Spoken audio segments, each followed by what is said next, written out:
They claim that when Fatima came to ask for the Fadak, Omar was in the house and he slammed the door in her face and caused her to lose her pregnancy, and she died as a result. This is in their history books, and their history books are different from your history books, and their understanding of the Quran is different from your understanding of the Quran. So in their tafsir, when Allah Ta'ala said, Abasa wa tawalla and ja'ahu al-a'ma, he frowned and turned away because the blind man came to him. They said the Prophet didn't frown. The Prophet is perfect. The Prophet cannot make one mistake. A Prophet cannot make one mistake. An Imam cannot make one mistake. So their tafsir of Abasa wa tawalla, it was Abu Jahl who frowned, not the Prophet. Abu Jahl frowned. In the tafsir of Ahlul Sunnah wal Jama'ah, the Prophet frowned and turned away because he was interrupted by Abdullah ibn Maktoum, the blind man, who said, come teach me what Allah has taught you. But in their tafsir, no, it wasn't the Prophet who frowned, it was Abu Jahl who frowned, because the Prophet ﷺ would never frown, and they use an ayah to say it wasn't the Prophet. وَإِنَّكَ لَعَلَى خُلُقٍ عَظِيمٍ. You, Muhammad, you have great character. خُلُقٍ عَظِيمٍ. So how can Allah say in the Quran the Prophet has خُلُق عَظِيم, a great character, and then Allah said in another ayah, he frowned and turned away from the blind man. So it wasn't Muhammad who frowned, it was Abu Jahl who frowned. Now, how do I know? Because I studied the tafsir of the Shiites. I studied their tafsir and their history in details. Now, concerning the Fadak, Omar ibn Abdulaziz gave it back.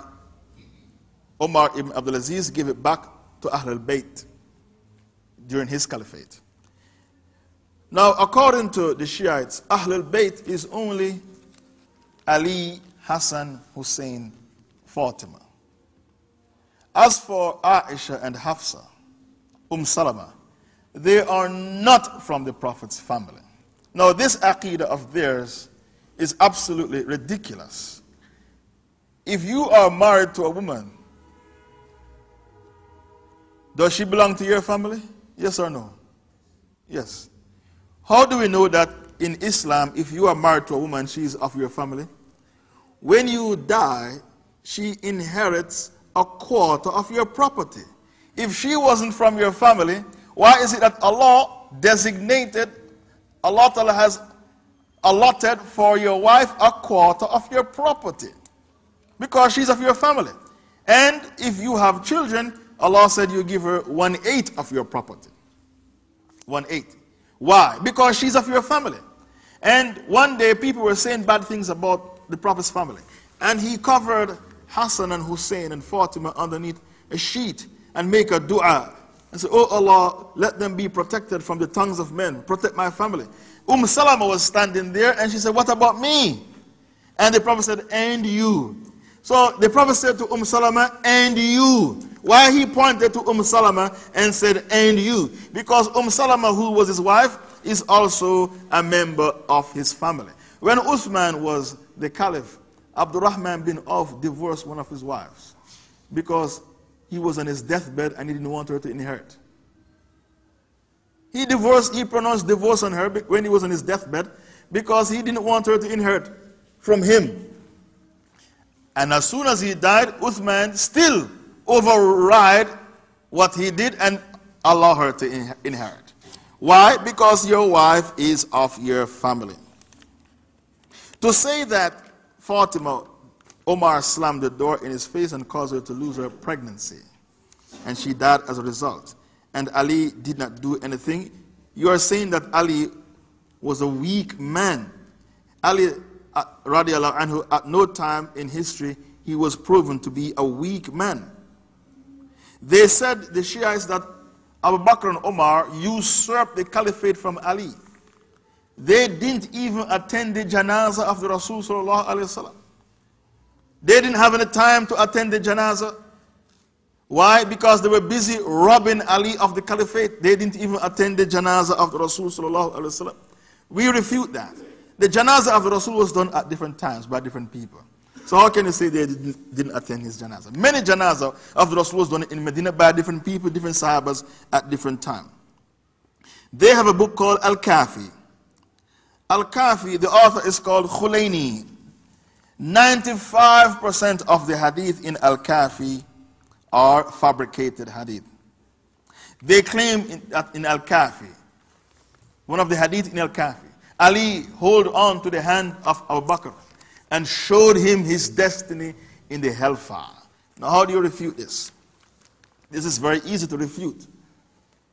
When the Rasul was migrating from Mecca to Medina, he migrated with Abu Bakr as-Siddiq. They hid in a cave, and the kuffar, they closed in on the cave. They were searching for them to arrest them or kill them. Abu Bakr as-Siddiq said to Rasul, if only they look carefully, they'll find us. They are closing in on the cave. And the Rasul said to Abu Bakr as-Siddiq, La tahzan, inna Allah ma'ana. Don't be afraid, Allah is with us. Allah Ta'ala spoke about this incident in Surah Tawbah, Surah 9, verse 40. Allah Ta'ala said, إِذْ هُمَا فِي الْغَارِ. Both of them were in the cave. إِذْ يَقُولِ لِصَاحِبِهِ. The Rasul said to his Sahaba, La tahzan, inna Allah ma'ana. Don't be afraid, Allah is with us. So in Surah Tawbah, verse 40, Allah Ta'ala pronounced Abu Bakr as Sahaba. Allah gave him the rubber stamp of approval of being a Sahaba. So when you, the Shia, said he was a kafir, and Ali showed him his destiny in the hellfire, what you're saying is Allah called him a Sahaba in the Quran, in Surah Tawbah, but we don't see him as a Sahaba. So what they are trying to do, they are trying to veto Allah. Anybody who veto Allah is a kafir outside the fold of Islam. And I will tell you on another occasion how the Shiites veto Allah. When they make takfir on the Sahabas, it has grave implications. The following implications. It means that the Rasul failed miserably as a murabbi. A murabbi is a person who gives you proper Islamic upbringing, proper Islamic training, proper Islamic orientation. That's a murabbi. A person, you live with him and you learn from his character. How he eats, how he sleeps, how he drinks. You learn from his mannerism. And you emulate him, you copy him until you become beautifully decorated in your character like your murabbi. For example, in this masjid, your murabbi is your sheikh. You look at his character and you copy him. That's your murabbi. Because people don't have time to go to books and read. So how do they learn their deen? From their sheikhs, their molanas.